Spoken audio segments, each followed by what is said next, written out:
Hello, my name is Tori Tracy, and I'm a professor of interior design here at the FAY Jones School of Architecture at the University of Arkansas. And my name's Lynn Fitzpatrick. I'm a professor of interior design and architecture here at the FAY Jones School. And we're sitting here this morning on campus enjoying a cup of coffee.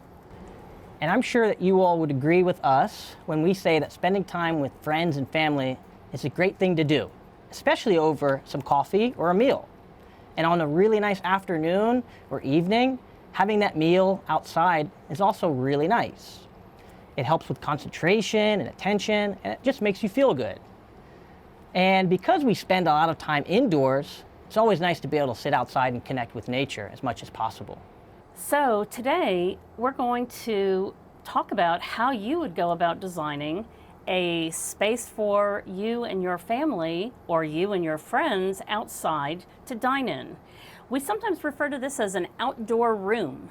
So if you look around us here, we are in a small pavilion right next to the building where Tori and I teach. And some of the things that we consider as designers when we're talking about designing an outdoor room is shade. You'll notice that we're sitting in the shade. It's very hot out here. So it's nice to have an outdoor pavilion or canopy to provide some shade. We also see that there are the indication of some kind of wall here. It doesn't go all the way around, but it still is enough that it makes it feel like we're in a room. So enclosure, cover, and the last thing that's important is thinking about where you're actually going to sit, designing a table and chairs or a bench to go with the pavilion so that there's actually a place to hold your meals and your drinks. And what we are going to do in this video is show you how to go about designing and making a model of a place that you can eat and enjoy a meal outside with your friends and family.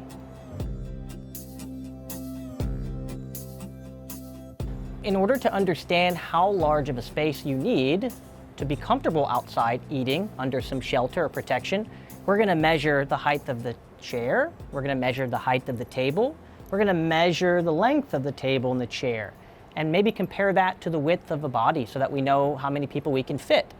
We're also going to want to see how far away we're sitting so that we are comfortable and we're not bumping into anything. And then lastly, we should consider how tall this space is so that those who might be taller will feel just as comfortable as those who aren't as tall. Another thing you can think about when you're designing an outdoor room is whether or not it really needs to be protected from the rain. If it's raining, you may not even want to go outside and have a meal. But in this case, if we're here, we see that there's actually a square cutout, a skylight, not covered in our ceiling. And that gives us a nice connection to what's going on outside and around us. The same with these openings here. Tori and I can sit here and see people walking by. We can invite people in if we'd like. We feel much more connected to nature. And that's really the point of an outdoor room, isn't it? Another thing to consider when you're designing a structure to sit and eat outside in is what material you're going to be using for this structure. It could be wood, it could be metal, it could be a fabric, or maybe it's just kind of sneaking under a nice shaded tree and setting up a picnic table.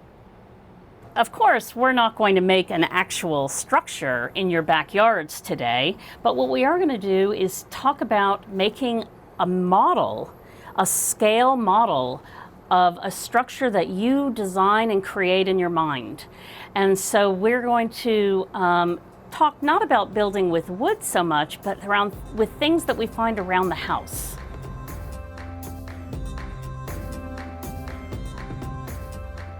Salvage Swings was brought from Arkansas to the City of Dreams Pavilion in Roosevelt Island, New York. It was designed by Professors Jessica Colangelo and Charles Sharpless. They, along with several students, constructed 12 pavilions with swings and views out to nature. When set up on Roosevelt Island, the wooden structures, 12 small pavilions in all, were located to form a triangular collective space where community events could happen spontaneously. Rintala Eggleston Architects from Norway, along with Professor Rich Breya and 9 students from architecture and interior design and landscape architecture, built what they called a spatial instrument. The students disassembled a 1950s era barn that they repurposed as a multi-level indoor-outdoor space located in a rural area of Arkansas. Like all the old barns one finds in the countryside, the interior of this space lets sunshine come through the cracks in the shingle siding, and the windows open up for breeze and views to nature. Outside the primary opening on the ground floor, there's a fire pit and a gravel area for seating. The entire building is only 10 feet wide by 16 feet deep and 16 feet high. A great space for gathering with friends and family.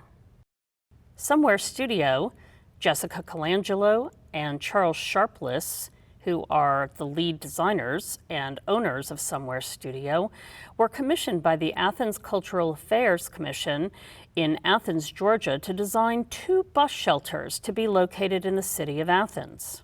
This project, unlike the previous 2, is built out of metal, thin metal strips that are arranged much like the billboards that you see on the highways.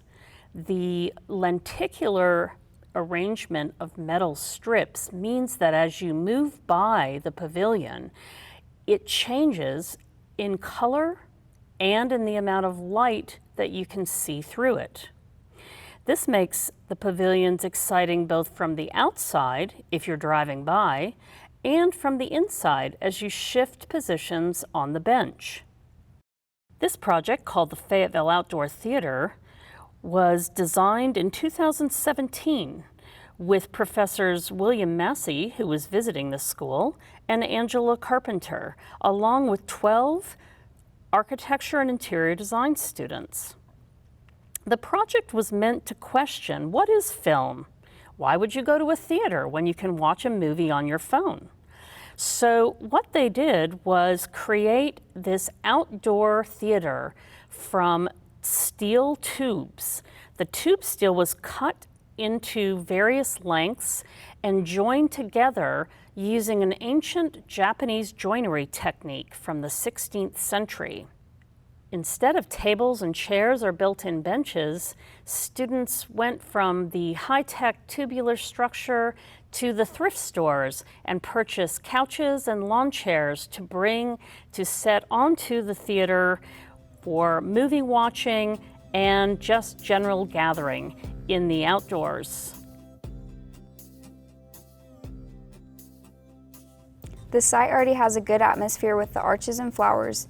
The existing building can offer inspiration to the form of your dining pavilion. Does it interact with the existing building, or is it its own structure? Think of ways the colors could inspire your design.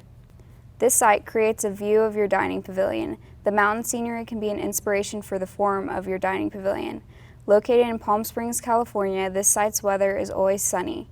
Think of different ways to create shade for your inhabitants throughout the entire day. Is it enclosed, creating a private space for dining, or open, creating a more public feel of dining? This site is located in the mountains of Palm Springs. It offers a drastic change in weather. Think of ways to engage your design with the steep hill. How can you create a sense of warmth with your design? Is it closed off or open? How can you engage the trees into your design? Think outside the box and get creative. How can you play with form? Is the space permanent or flexible? Can it be moved to different places? Here are some student model examples. This model is a great example of geometric form. It includes a sheltered entry. It has openings on either side, which makes it feel welcoming, while also creating a space for people to feel enclosed. The seating in this model would allow for 3 people on each side. For your model, do you want your design to force the inhabitants to sit next to strangers and socialize, or do you want to create a space where people have their own space to dine? This model has built-in seating. Do you want your seating and tables to be built into the form of the design, or flexible and move around the space? In the previous project, it focused on framing views. This structure is about the interaction with the guests who are gathered. There is still some play with light and shadow from above, but not very much opportunity to see the surroundings. This model shows how you can use the form of your design to make built-in seating and tables. It's also a great example of how to play with ceiling form as well. The ceiling can often get forgotten when designing, but it is just as important as the rest of the space. Have some fun with different ceiling height changes and forms to make your space unique. This model shows how you can make a space in a sculptural form.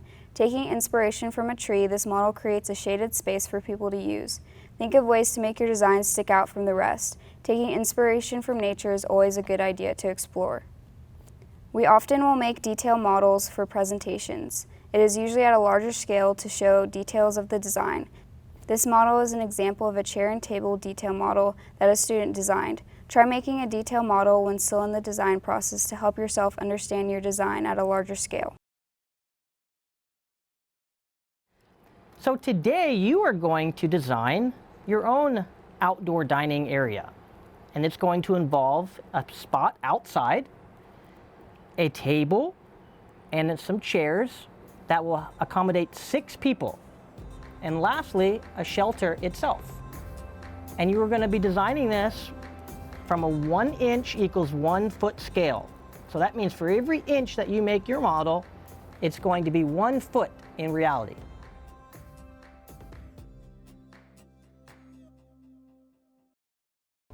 Hi, I'm Emily Fordyce. I'm a second-year interior design student. What we're going to do is, before you start building a model, what we like to do is sketch your model. So we're just going to sketch out some ideas. This is an idea that I've been thinking about.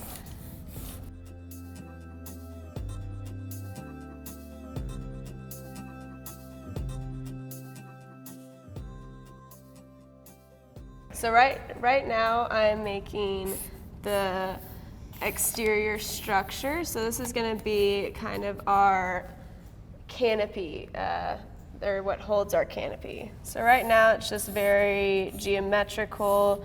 It's kind of a hexagon shape with an open face as the door. Next, I think I want to add some curves to it. Maybe I want to make it less geometrical. So maybe the roof will have some curves on it. So I'm going to draw a straight line and then have a curve go like that, and then maybe go across the other way, and maybe cross here. So now these curves are kind of making the canopy, kind of making the ceiling. So you can just keep adding stuff if you want, just wherever. This is just a sketch idea, so you guys can always go back and change whatever you want. Maybe go ahead and draw the table that we want to have in there. Maybe we'll add some seats for the people that we want to have eating in here. So you can have that and draw the little person. Be another seat over here. So now we kind of have just a fun idea. It's a little bit geometrical. And then maybe we want to add some of the site to it. So I was thinking about this being maybe surrounded by trees. So maybe we'll just draw a tree next to it to give it some size reference.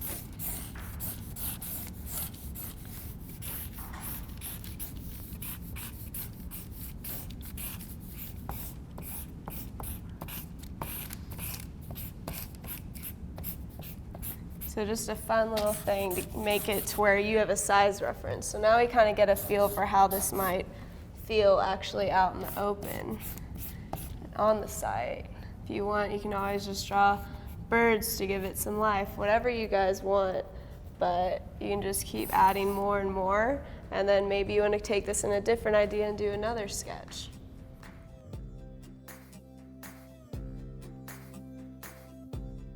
Right here we have a few materials that you can use for making models. Materials for making models doesn't have to be anything fancy or anything from a material or arts and crafts store, but anything like a used cereal box or a tissue box once they're done with using the tissues. You can even have a combination of things like this combination of ribbon and wire. It can be used to show form and it actually holds its shape. Common materials that you will use in school are chipboard, foam core. This acrylic right here is really nice for making glass. And you can also use all different kinds of things. Like, they don't have to be just normal materials. You can use paper, cork board, even tree branches and stuff. Just anything that you can use to get your point across.